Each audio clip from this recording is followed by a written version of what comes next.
നമുക്ക് ഒരുമിച്ച് ഈ രാത്രിയിലും കർത്താവിൻ്റെ പാദപീഠത്തിൽ ദൈവത്തിന് സ്തോത്രം ചെയ്യുവാനും ദൈവത്തെ മഹത്വപ്പെടുത്തുവാനും ദൈവ തിരുവചനം ഒരുമിച്ച് ധ്യാനിപ്പാനും കർത്താവ് നമ്മെ കൂട്ടിവരുത്തിയതോർത്ത് ദൈവത്തെ സ്തുതിക്കുന്നു. വന്നുയർന്ന എല്ലാ പ്രിയപ്പെട്ടവർക്കും വന്ദനം.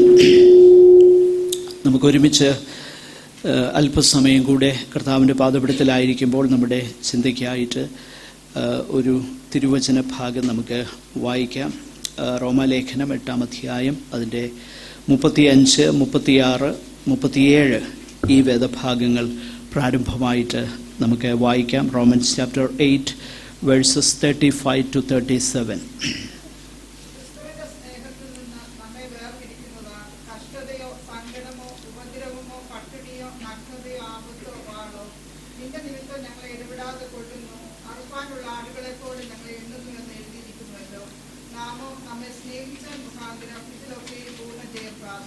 സ്തോത്രം. ഈ വേദഭാഗം നമുക്ക് പരിചയമുള്ള വേദഭാഗമാണ്. ഇത് വായിക്കാത്തവർ ഒരുപക്ഷെ ആരും ഇവിടെ ഉണ്ട് എന്ന് ഞാൻ കരുതുന്നില്ല. എങ്കിലും ദൈവത്തിൻ്റെ വചനത്തിലേക്ക് നമ്മുടെ ചിന്തകളെ നമുക്ക് ഏകാഗ്രമാക്കാം. അപ്പോസ്തലനാകുന്ന പൗലോസ് താൻ ഉന്നയിക്കുന്ന അനേക ചോദ്യങ്ങൾ അതിൻ്റെ 31 മുതലുള്ള വേദഭാഗത്ത് നമുക്ക് കാണുവാനായിട്ട് കഴിയുന്നുണ്ട്. ആ ചോദ്യങ്ങൾ തന്നെ അതിൽ തന്നെ അതിൻ്റെ ഉത്തരവും ഉൾക്കൊള്ളിച്ചിരിക്കുന്ന ചോദ്യങ്ങളായിട്ട് നമുക്ക് മനസ്സിലാക്കുവാനായിട്ട് കഴിയുന്നുണ്ട്. 31 മുതൽ താഴോട്ട് നമ്മൾ വായിച്ചു നോക്കിക്കഴിഞ്ഞാൽ, വിശേഷിച്ച് അതിൻ്റെ 28 മുതൽ ഉള്ള വേദഭാഗം നമ്മൾ ശ്രദ്ധിച്ചാൽ, എന്നാൽ ദൈവത്തെ സ്നേഹിക്കുന്നവർക്ക് നിർണയപ്രകാരം വിളിക്കപ്പെട്ടവർക്ക് തന്നെ സകലവും നന്മയ്ക്കായി കൂടി വ്യാപരിക്കുന്നു എന്ന് നാം അറിയുന്നു. We know. 28-ാമത്തെ വാക്യത്തിൽ നാം അറിയുന്നു എന്ന് പറഞ്ഞ് താൻ ആരംഭിക്കുന്നുവെങ്കിൽ, അതിൻ്റെ 39-ാമത്തെ വാക്യത്തിലേക്ക് വരുമ്പോൾ ഞാൻ ഉറച്ചിരിക്കുന്നു, I am convinced, I am persuaded.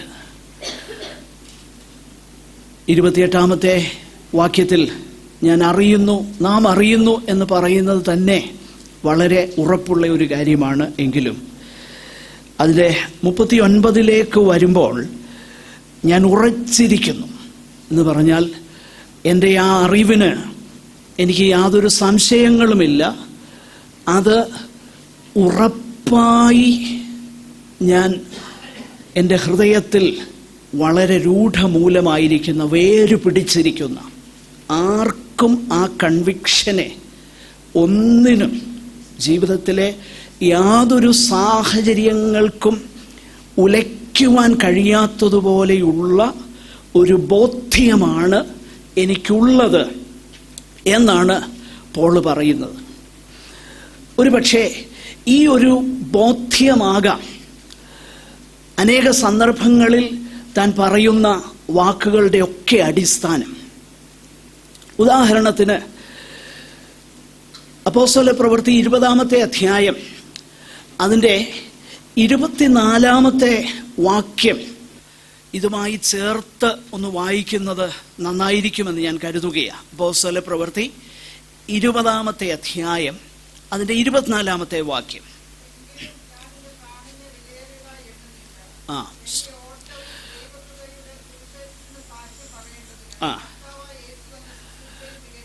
നോക്കുക, അവിടെ ശ്രദ്ധിക്കണം.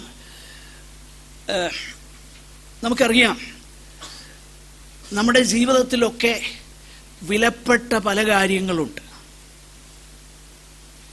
അനേകർക്കും വിലപ്പെട്ട പല കാര്യങ്ങളുണ്ട്. ആ വിലപ്പെട്ട കാര്യങ്ങൾ നഷ്ടപ്പെടുമ്പോൾ നമ്മൾ ഡിപ്രസ്ഡ് ആകാറുണ്ട്.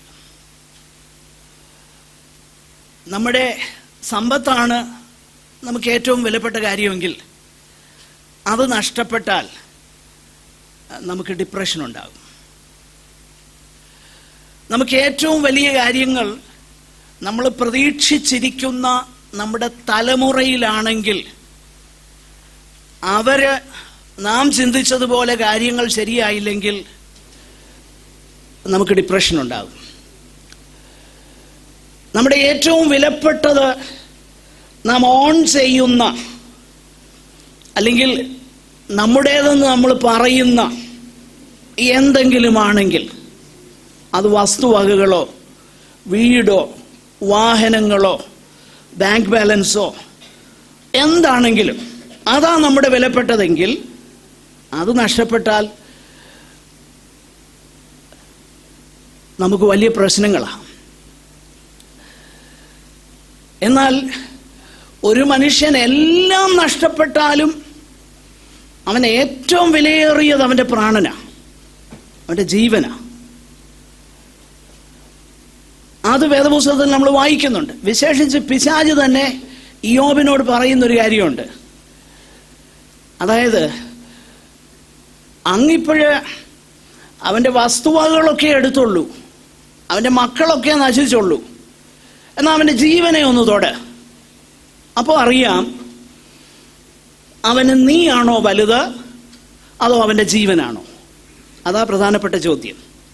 പിശാച് അങ്ങനെ തന്നെയാണ് പറയുന്നത്.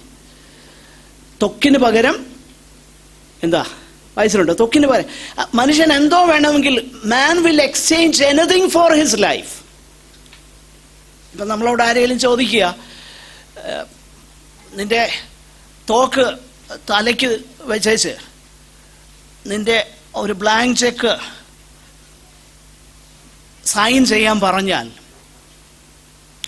എൻ്റെ ചിന്ത, ഞാൻ സൈൻ ചെയ്തു കൊടുക്കും. കാരണം എനിക്കറിയത്തില്ല, നിങ്ങളുടെ ഓരോരുത്തരുടെ അവസ്ഥ എന്താണെന്ന് എനിക്കറിയത്തില്ല. എൻ്റെ ഒരു ചിന്ത, ഞാൻ സൈൻ ചെയ്തു കൊടുക്കും. കാരണം എന്നെ സംബന്ധിച്ചിടത്തോളം എനിക്കെൻ്റെ ജീവനാ വലുത്. നമ്മളെല്ലാവരെയും സംബന്ധിച്ചിടത്തോളം അങ്ങനെ ആണെന്നാണ് എൻ്റെ ചിന്ത. എന്നാൽ പോൾ ഇവിടെ പറയുന്നൊരു കാര്യം വളരെ ശ്രദ്ധേയമാണ്. എനിക്കെൻ്റെ ജീവനും വലുതല്ല. ശ്രദ്ധിക്കണം. എങ്കിലും എൻ്റെ പ്രാണനെ ഞാൻ എന്ത് ചെയ്യുന്നില്ല. അപ്പോൾ എന്നെ സംബന്ധിച്ചിടത്തോളം എൻ്റെ പ്രാണൻ പോലും എനിക്ക് വിലയേറിയതല്ല. എനിക്ക് പിന്നെ വിലയേറിയത് എന്താ? അതായിട്ട് പറയുന്നുണ്ട്. ഒന്ന് വായിക്കാമോ? അവിടെ നിന്ന് ആ കാര്യം മനസ്സിലാകും.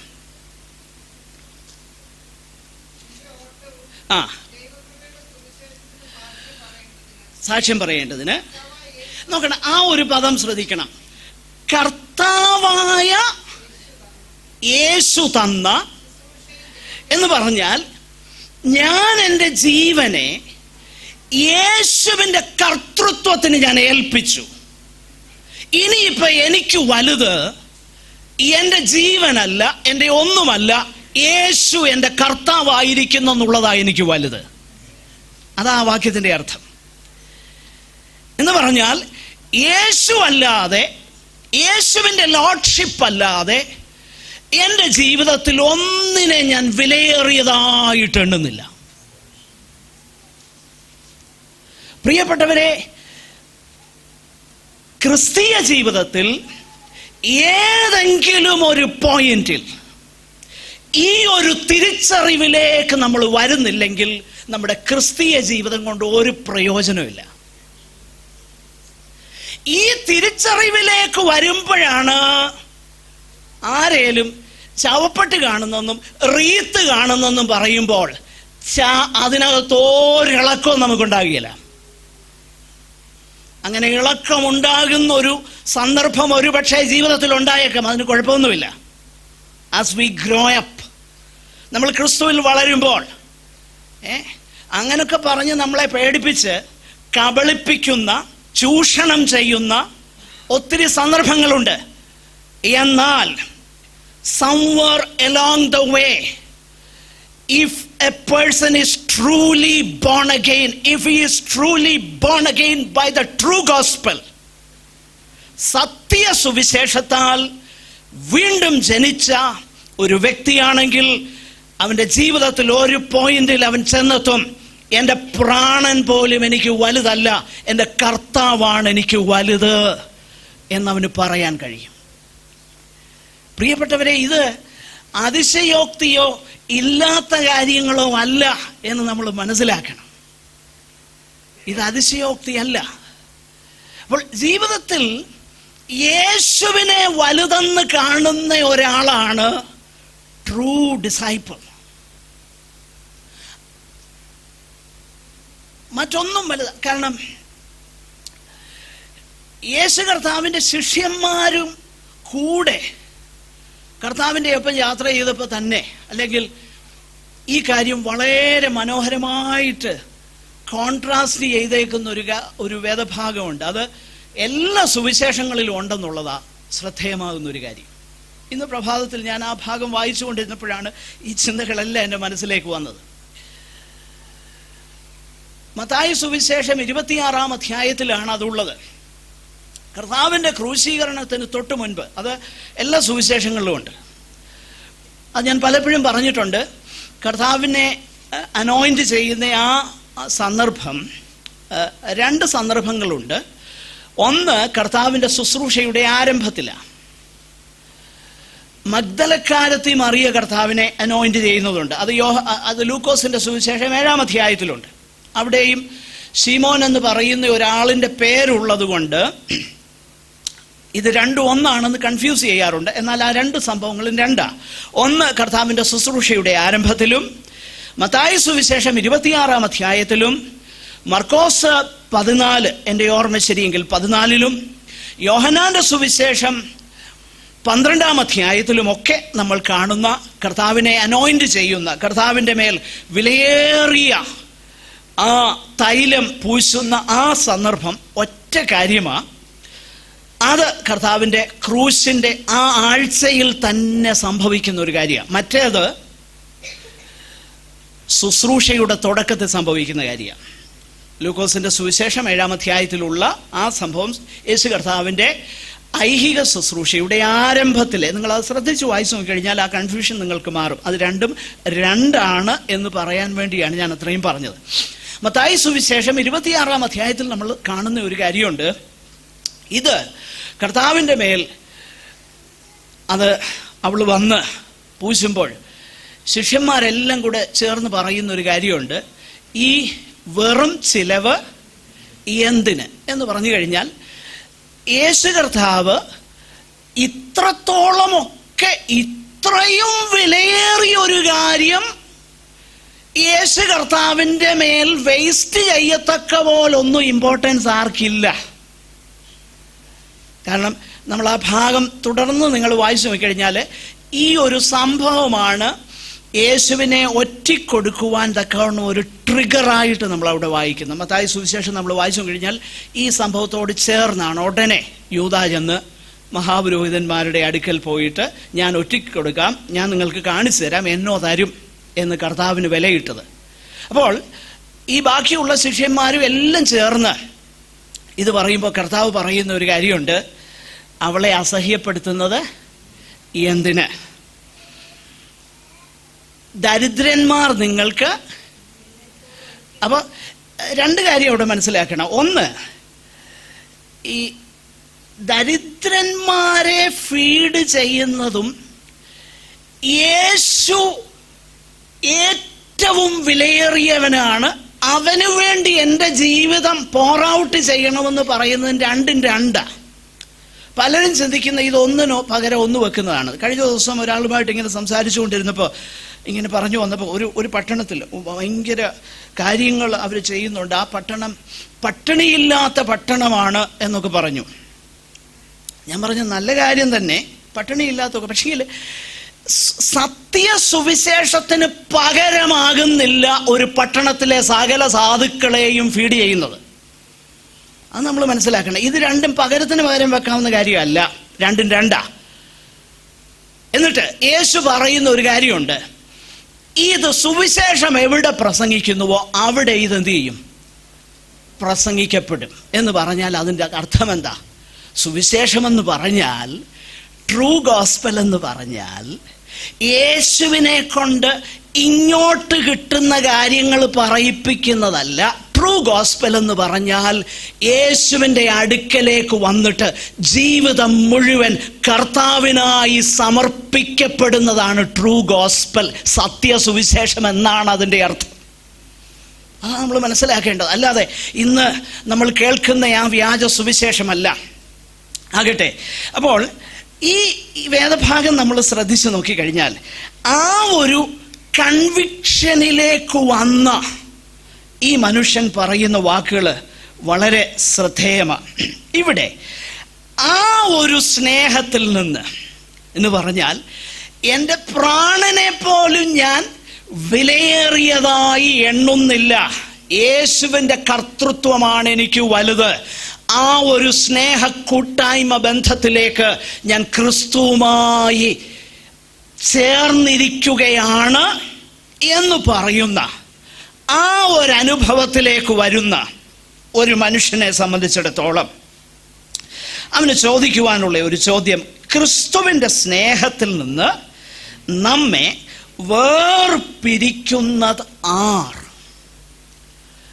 ആ സ്നേഹത്തിൽ നിന്ന് വേർപിരിക്കുവാൻ എന്തിനെങ്കിലും കഴിയുമോ? ആർക്കെങ്കിലും കഴിയുമോ? അതാ ചോദ്യം. എന്നിട്ട് പറയുകയാ, ആ സ്നേഹത്തിൽ നിന്ന് വേർപിരിക്കാൻ കഷ്ടതയ്ക്ക് കഴിയുമോ? സങ്കടങ്ങൾക്ക് കഴിയുമോ? ഉപദ്രവത്തിന് കഴിയുമോ? ഉള്ളൊരു കാര്യം മനസ്സിലാക്കണം, ക്രിസ്തുവിൻ്റെ സ്നേഹ കൂട്ടായ്മയിലേക്ക് വരുന്ന സുവിശേഷം, അല്ലെ അതിലേക്ക് നയിക്കുന്ന സുവിശേഷം, ഈ പറഞ്ഞ കാര്യങ്ങളിൽ നിന്നും രക്ഷ നേടാനുള്ള സുവിശേഷമല്ല. മനസ്സിലാകുന്നുണ്ടോ ഞാനതാ പറഞ്ഞത്? ഈ കാര്യങ്ങളിൽ നിന്നും നിങ്ങൾക്ക് രക്ഷ കിട്ടുമെന്ന് പറയുന്നതല്ല ക്രിസ്തുവിൻ്റെ സുവിശേഷം. പിന്നെ അതിൽ നിന്ന് ഇമ്മ്യൂണിറ്റി കിട്ടുമെന്ന് പറയുന്നതല്ല സുവിശേഷം. പിന്നെ ക്രിസ്തുവിൻ്റെ സ്നേഹത്തിൽ നിന്ന് നമ്മളെ വേർപിരിക്കുന്നതാണ് കഷ്ടതയോ സങ്കടമോ ഉപദ്രവമോ എന്ന് പറഞ്ഞാൽ, എല്ലാവരും വാ, നിങ്ങൾ ഇങ്ങോട്ട് വന്നു കഴിഞ്ഞാൽ കഷ്ടതയില്ല, സങ്കടമില്ല, ഉപദ്രവമില്ല എന്ന് പറയുന്ന സുവിശേഷമല്ല ക്രിസ്തുവിൻ്റെ സുവിശേഷം. നേരെ മറിച്ച് നിങ്ങൾ എൻ്റെ അടുക്കലേക്ക് വാ, എൻ്റെ അടുക്കലേക്ക് വന്നാൽ ഞാനുമായിട്ടുള്ള ആ സ്നേഹക്കൂട്ടായ്മ ബന്ധത്തിലേക്ക് നിങ്ങൾ പ്രവേശിച്ചാൽ കഷ്ടതയോ സങ്കടമോ ഉപദ്രവമോ വരികയില്ലെന്നല്ല ഞാൻ നിങ്ങളോട് പറയുന്നത്, അത് വരും. പക്ഷേ അതിനൊന്നിനും തന്നെ നിങ്ങളെ എൻ്റെ സ്നേഹത്തിൽ നിന്ന് വേർപിരിക്കുവാൻ കഴിയാത്തവണ്ണം ഒരു ബന്ധത്തിലേക്ക് ഞാനും നിങ്ങളുമായി വരുന്ന ആത്മീക കൂട്ടായ്മ ബന്ധത്തിൻ്റെ സുവിശേഷമാണ് സത്യസുവിശേഷം. ഇമ്മ്യൂണിറ്റി അല്ല. It is not immunity from all these things. കഷ്ടതയോ സങ്കടമോ ഉപദ്രവമോ പിന്നെ പട്ടിണിയോ നഗ്നതയോ എന്ന് പറഞ്ഞാൽ, ഈ പട്ടിണിയും നഗ്നതയും എന്നൊക്കെ പറയുന്നത് ബേസിക് നീഡ്സാ. ബേസിക് നീഡ്സാ, അത് ലക്ഷറി ഒന്നുമല്ല. ഉണ്മാനും ഉടുക്കാനും ഒരു മനുഷ്യന്റെ ബേസിക് നീഡാ, അല്ലേ? മാത്രമല്ല യേശു കർത്താവ് പ്രോമിസ് ചെയ്തൊരു കാര്യം അത്. മത്തായി സുവിശേഷം 6-ാം അധ്യായം 25 മുതൽ വായിച്ചു നോക്കിക്കഴിഞ്ഞാൽ, ഒന്ന് വായിക്കാമോ? Mathews gospel chapter 6. അതുകൊണ്ട് ഞാൻ നിങ്ങളോട് പറയുന്നത്, നോക്കുക, അപ്പൊ എന്ത് തിന്നും എന്ത് കുടിക്കും എന്ന് നിങ്ങളുടെ ജീവനായിക്കൊണ്ടും, അപ്പൊ ഉടുക്കുക ഭക്ഷിക്കുക എന്നുള്ളത് മനുഷ്യന്റെ ബേസിക് നീഡ്സാ. കർത്താവ് ശിഷ്യന്മാരോട് പറഞ്ഞു തന്നെ, ഇതൊക്കെയും ആവശ്യമെന്ന് നിങ്ങളുടെ സ്വർഗസ്ഥനാകുന്ന പിതാവ് അറിയുന്നുവല്ലോ. മുന്നമേ എൻ്റെ രാജ്യവും നീതിയും അന്വേഷിപ്പിൻ, അതോടുകൂടി ഇതൊക്കെയും എന്ന് പറഞ്ഞാൽ ഉണ്മാനും ഞാനതുകൊണ്ടാണ് പലപ്പോഴും പറയാറുള്ളത്, പ്രിയപ്പെട്ടവരെ, ഉണ്മാനും ഉടുക്കാനും കഴിഞ്ഞു കിട്ടുന്നതെല്ലാം ബോണസാ കേട്ടോ, ബോണസാ. ഉണ്ണാനും ഉടുക്കാനുമേ ഉള്ളൂ ബേസിക്കായിട്ട് നമുക്ക് പ്രോമിസ് ചെയ്തേക്കുന്നത്. അത് കഴിഞ്ഞു കിട്ടുന്നത് മുഴുവൻ ബോണസാ. അത് അനുഭവിക്കുന്നുണ്ടെ അഹങ്കരിക്കരുത്. അത് ഷെയർ ചെയ്യാൻ നമ്മൾ പഠിക്കണം. അതിനെ ഓർത്ത് ദൈവത്തിന് നന്ദിയുള്ളവരായി ജീവിപ്പാൻ നമുക്ക് കഴിയണം. അതാ ദൈവം നമ്മളെക്കുറിച്ച് ആഗ്രഹിക്കും. ക്രിസ്തീയ ജീവിതത്തിൽ ഉണ്ണാനും ഉടുപ്പാനും അപ്പുറം കിട്ടുന്നത് ബോണസായിട്ട് നമ്മൾ കരുതണം. കാരണം ബേസിക്കായിട്ട് പ്രോമിസ് ചെയ്തത് അതാ. എന്നാൽ അങ്ങനെ പ്രോമിസ് ചെയ്ത ഒരു കാര്യം ശ്രദ്ധിക്കണം, അവിടെയാണ് ചിന്ത.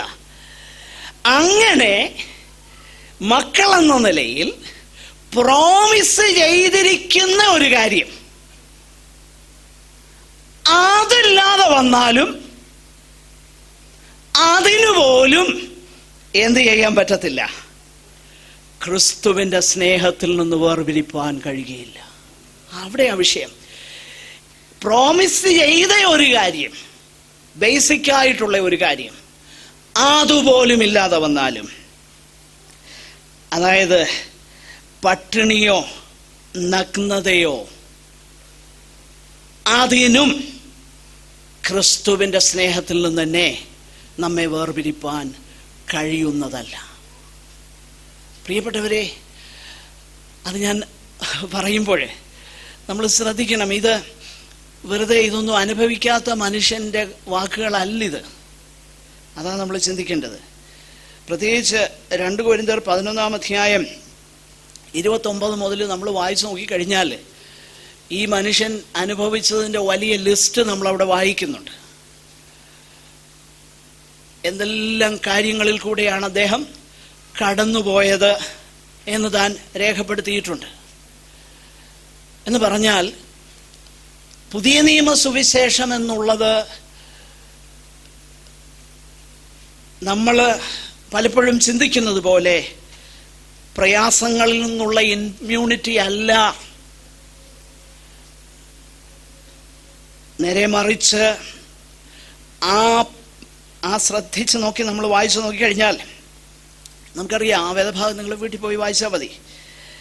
എന്നിട്ട് ഈ കാര്യം തെളിയിക്കുവാനായിട്ട് പൗലോസ് അപ്പോസ്തലൻ അവിടെ ഒരു പഴയ നിയമഭാഗം കോട്ട് ചെയ്യുക. 44-ാമത്തെ സങ്കീർത്തനം. അത് 44-ാം സങ്കീർത്തനത്തിൻ്റെ 22-ാമത്തെ വാക്യമാണ് 36-ാം വാക്യത്തിൽ 8-36 നമ്മൾ വായിക്കുന്നത്.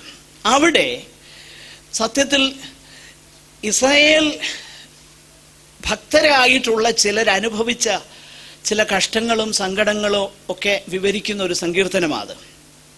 അവിടെ നമ്മൾ വായിക്കുന്നത്, ഞങ്ങൾ മറ്റൊരു ദൈവത്തിങ്കലേക്ക് കൈകളെ ഒന്നും എന്ത് ചെയ്തിട്ടില്ല, ഞങ്ങൾ മലർത്തിയിട്ടില്ല. ഞങ്ങൾ ഹൃദയത്തിൽ പോലും അങ്ങല്ലാതെ, യാഹ്വേ അല്ലാതെ ഞങ്ങളുടെ ദൈവത്തെ സേവിപ്പാൻ ഞങ്ങൾ മനസ്സ് തിരിച്ചിട്ടില്ല. ഇതെല്ലാം പറയുക. എങ്കിലും നിന്റെ നിമിത്തം ഞങ്ങളെ എന്ത് ചെയ്യുക. അപ്പോൾ നോക്കണം, ഏത് സന്ദർഭത്തിലാണതെന്ന് മറന്നു പോകരുത്. ശത്രുക്കളിൽ നിന്നുള്ള സംരക്ഷണവും ധാന്യവും വീഞ്ഞും അവരുടെ ദൈവീക അനുഗ്രഹങ്ങളുടെ ഭാഗമായി കരുതിയിരുന്ന ഒരു കാലഘട്ടത്തിലെ സങ്കീർത്തനമാണ്. അവിടെയാണ് നമ്മളത് മനസ്സിലാക്കേണ്ടത്. എന്ന് പറഞ്ഞാൽ ശത്രുക്കളിൽ നിന്നുള്ള വിടുതലും സംരക്ഷണവും ഈ ധാന്യവും വീഞ്ഞിൻ്റെയും ഒക്കെ ആ സമൃദ്ധിയും ഒക്കെ ദൈവിക അനുഗ്രഹങ്ങളുടെ ഒരു അടയാളമായി കരുതിയിരുന്ന കാലഘട്ടത്തിലെ സങ്കീർത്തനം. അവിടെ പറയുക, എന്നാൽ നിന്റെ നിമിത്തം എന്ന് പറഞ്ഞാൽ ഞങ്ങൾ അങ്ങേ വിട്ടുപോയത് കൊണ്ട് അങ്ങ് ഞങ്ങളെ പണിഷ് ചെയ്തതല്ലിത്. അങ്ങനെ ഇസ്രായേലിന്റെ ജീവിതത്തിൽ അനേക സന്ദർഭങ്ങളുണ്ട്. ദൈവത്തെ വിട്ടുപോകുമ്പോൾ ദൈവം അവരെ പണിഷ് ചെയ്യുന്ന അനേക സന്ദർഭങ്ങൾ, ശത്രുക്കളെ അവർക്ക് നേരെ വരുത്തുന്നത്, അവരുടെ അധ്വാനം മറ്റുള്ളവർ ഭക്ഷിക്കുന്നത്, ഇതെല്ലാം സംഭവ്യങ്ങളാണ്. എന്നാൽ അങ്ങനെയുള്ള ഒരു കാലഘട്ടത്തെ കുറിച്ചല്ല ഈ 44-ാമത്തെ സങ്കീർത്തനത്തിൽ നമ്മൾ വായിക്കുന്നത്. നേരെ മറിച്ച് ഞങ്ങൾ അന്യദൈവങ്ങളെ സേവിച്ചിട്ടില്ല, ഞങ്ങൾ അന്യദൈവങ്ങൾക്ക് നേരെ ഞങ്ങളുടെ കൈകളെ മലർത്തിയിട്ടില്ല, ഇതെല്ലാം ഞങ്ങൾ ചെയ്തു എങ്കിലും ഞങ്ങളെ അറുപ്പാനുള്ള ആടുകളെ പോലെ എണ്ണുകയും നിന്റെ നിമിത്തം ഞങ്ങൾ യാഹ്വേയുടെ ദാസന്മാരായിരിക്കുന്നു എന്ന ഒറ്റ കാരണം കൊണ്ട് ഞങ്ങളെ അറുപ്പാനുള്ള ആടുകളെ പോലെ എണ്ണുന്നു. അപ്പോൾ ആ വേദഭാഗം എടുത്തിട്ട് പറയുക, അങ്ങനെ നിന്റെ നിമിത്തം ഞങ്ങളെ ഇടവിടാതെ കൊല്ലുന്നു, അറുപ്പാനുള്ള ആടുകളെ പോലെ ഞങ്ങളെ എണ്ണുന്നു എന്ന് എഴുതിയിരിക്കുന്നുവല്ലോ. അപ്പൊ പഴയ നിയമ തിരുവഴുത്തിൽ എഴുതിയിരിക്കുന്ന തിരുവചന ഭാഗമാണ് ഇവിടെ പൗലോസ് ഉപയോഗിക്കുന്നത്. പ്രിയപ്പെട്ടവരെ, പഴയ നിയമ തിരുവഴുത്തുകൾ പുതിയ നിയമ തിരുവഴുത്തുകളുടെ കണ്ണാടിയിലാണ് ദൈവമക്കൾ കാണേണ്ടത്, വ്യാഖ്യാനിക്കേണ്ടത്. അത് യേശു കർത്താവ് ശിഷ്യന്മാരെ പഠിപ്പിച്ച കാര്യമാണ്. യേശു കർത്താവ് പഴയ നിയമ തിരുവഴുത്തുകളെ വ്യാഖ്യാനിച്ചു കൊടുത്തത്, അവരുടെ ബുദ്ധിയെ തുറന്നത്, പിന്നീട് അവർ പഴയ നിയമ തിരുവഴുത്തുകളെ വ്യാഖ്യാനിക്കുന്നത് എല്ലാം വേദപുസ്തകത്തിലുണ്ട്. എന്ന് പറഞ്ഞാൽ പഴയ നിയമ തിരുവഴുത്തുകളിലെ വാഗ്ദത്തങ്ങൾ എടുത്തിട്ട് ഭൗതികമാകുന്ന ജീവസന്ധാരണത്തിൻ്റെ സമൃദ്ധിയെക്കുറിച്ചുമൊക്കെ പറഞ്ഞു പഠിപ്പിക്കുന്ന തെറ്റായ വഴിവിട്ട ദൈവ ആത്മാവിന് വിധേയപ്പെടാത്ത വ്യാജമാകുന്ന അങ്ങനെയുള്ള കാര്യങ്ങളിൽ നിന്നും നമ്മൾ രക്ഷപ്പെടണം. അതാപത്താണ്. അങ്ങനെയല്ല വേദപുസ്തകം പഠിപ്പിക്കുന്നത്. പഴയ നിയമ തിരുവഴുത്തുകളെ പുതിയ നിയമത്തിന്റെ വെളിച്ചത്തിലാണ് നമ്മൾ വ്യാഖ്യാനിക്കേണ്ടത്. ഇവിടെ അങ്ങനെയാണ് ദൈവത്തിന്റെ പരിശുദ്ധാത്മാവ് ചെയ്യുന്നത്. നോക്കുക, എന്നിട്ട് താൻ പറയുകയാണ്, എന്ന് എഴുതിയിരിക്കുന്നുവല്ലോ, നാമോ നമ്മെ സ്നേഹിച്ചവൻ മുഖാന്തരം ഇതിലൊക്കെയും പൂർണ്ണ ജയം പ്രാപിക്കുന്നു. എന്ന് പറഞ്ഞാൽ അതിൻ്റെ അർത്ഥം എന്താ? ഇതിലൊക്കെയും എന്ന് പറയുമ്പോൾ മുകളിൽ പറഞ്ഞതും താഴെ പറയാൻ പോകുന്നതുമാകുന്ന കാര്യങ്ങളെ ഉൾക്കൊള്ളിച്ചിട്ടാണ്. ഞങ്ങളെ ക്രിസ്തുവിൻ്റെ സ്നേഹത്തിൽ നിന്ന് വേർപിരിക്കുന്നത് ആറ്? കഷ്ടതയാണോ, പട്ടിണിയാണോ, സങ്കടമാണോ, നഗ്നതയാണോ, ആപത്താണോ, വാളാണോ? ഇതിനൊന്നിനും ഞങ്ങളെ വേർപിരിപ്പാൻ കഴിയുകയില്ല എന്ന് ഞാൻ ഉറച്ചിരിക്കുകയാണ്. എന്നാൽ അങ്ങനെയുള്ള ഉറപ്പ് മാത്രമല്ല ഞങ്ങൾക്കുള്ളത്. ഇതിൽ ഒക്കെയും നാം എന്ത് ചെയ്യുന്നു? പൂർണ്ണ ജയം പ്രാപിക്കുന്നു. എന്ന് പറഞ്ഞാൽ അതിന്മേൽ ഞാൻ ട്രയംഫ് ചെയ്യുന്നു, അതിന്മേൽ ഞാൻ സന്തോഷിക്കുന്നു.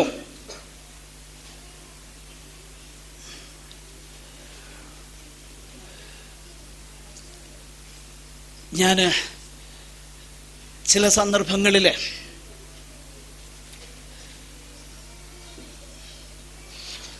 ഈ വലിയ വലിയ തിരമാലകൾ ഉള്ള ബീച്ചിൽ അവിടെ ഉള്ള ചില ആക്ടിവിറ്റീസ് ഞാൻ ശ്രദ്ധിച്ചിട്ടുണ്ട്. ഭയങ്കര തിരമാലയാണ്. അത് കാണുമ്പോൾ തന്നെ നമുക്ക് ഭയം വരും. എന്നാൽ എന്നെ സംബന്ധിച്ചിടത്തോളം എനിക്ക് നീന്തൽ അറിയാവുന്ന ഒരാളാണ്.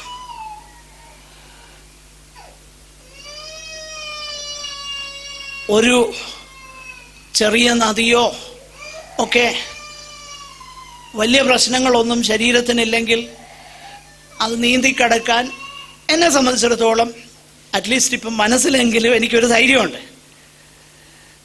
ഫിസിക്കലി എത്രത്തോളം അത് പോസിബിൾ ആണെന്നുള്ളത് രണ്ടാമത്തെ വിഷയം. പക്ഷേ അറ്റ്ലീസ്റ്റ് എൻ്റെ മനസ്സിനൊരു ധൈര്യമുണ്ട് നീന്താൻ.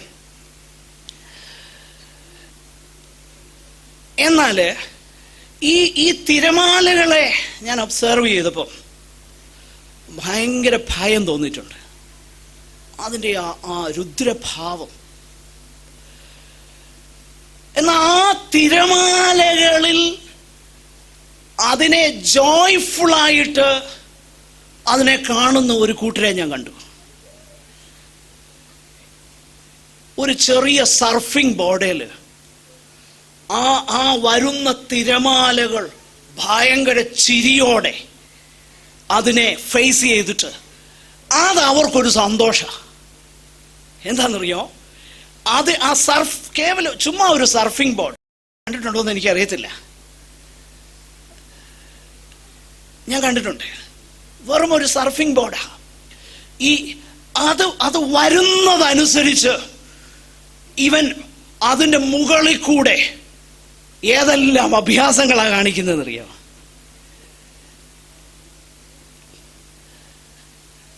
നോക്കണം, ഒരു ഓർഡിനറി സ്വിമ്മറിന്, സാധാരണ നീന്തറിയാവുന്ന ഒരാളെ ഭയപ്പെടുത്തുന്ന ഒരു കാര്യം വേറൊരുത്തനെ എന്ത് ചെയ്യുന്നില്ല, അവനത് ഭയമേ അല്ല. അതിൻ്റെ കാരണം എന്തെന്നറിയാമോ?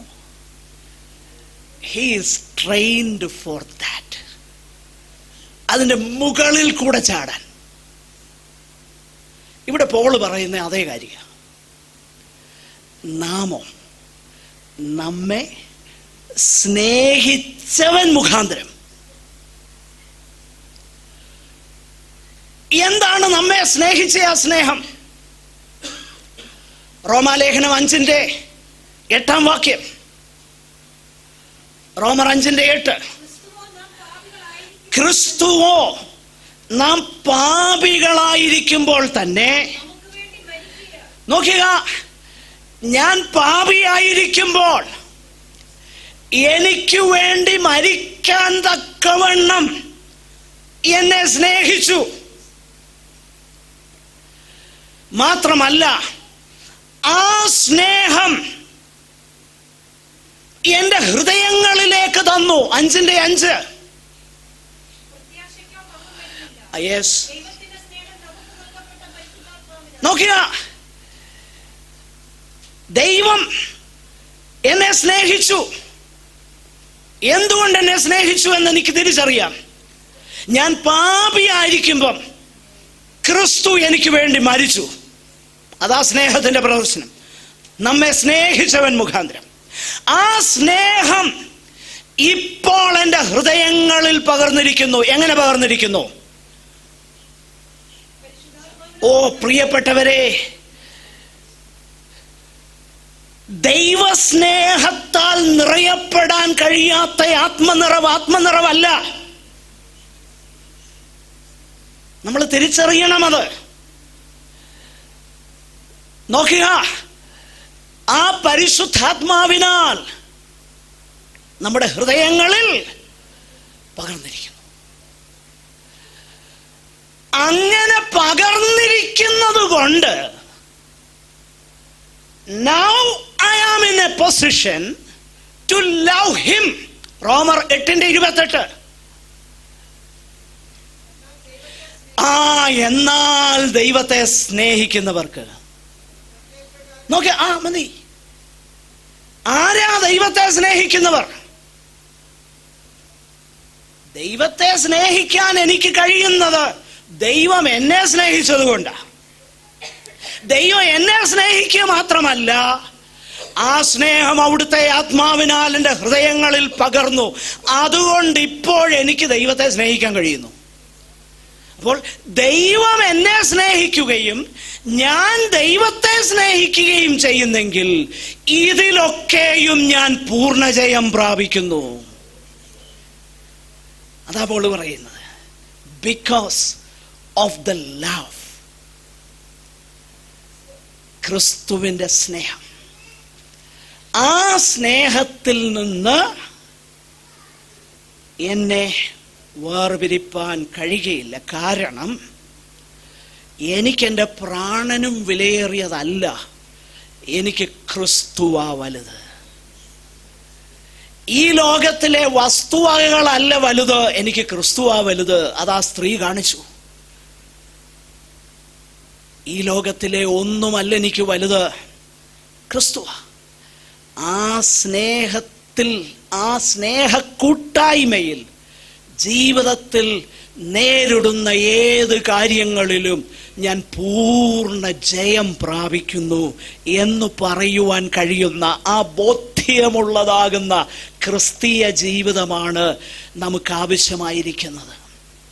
അതുകൊണ്ട് ആ സ്നേഹത്തിൽ നിന്ന് എന്നെ വേർപിരിക്കാൻ കഴിയത്തില്ലെങ്കിൽ എനിക്കൊരു കാര്യം ഉറപ്പാ, ജീവനോ മരണത്തിനോ, ശ്രദ്ധിച്ചേ, മരണത്തിനോ ജീവനോ.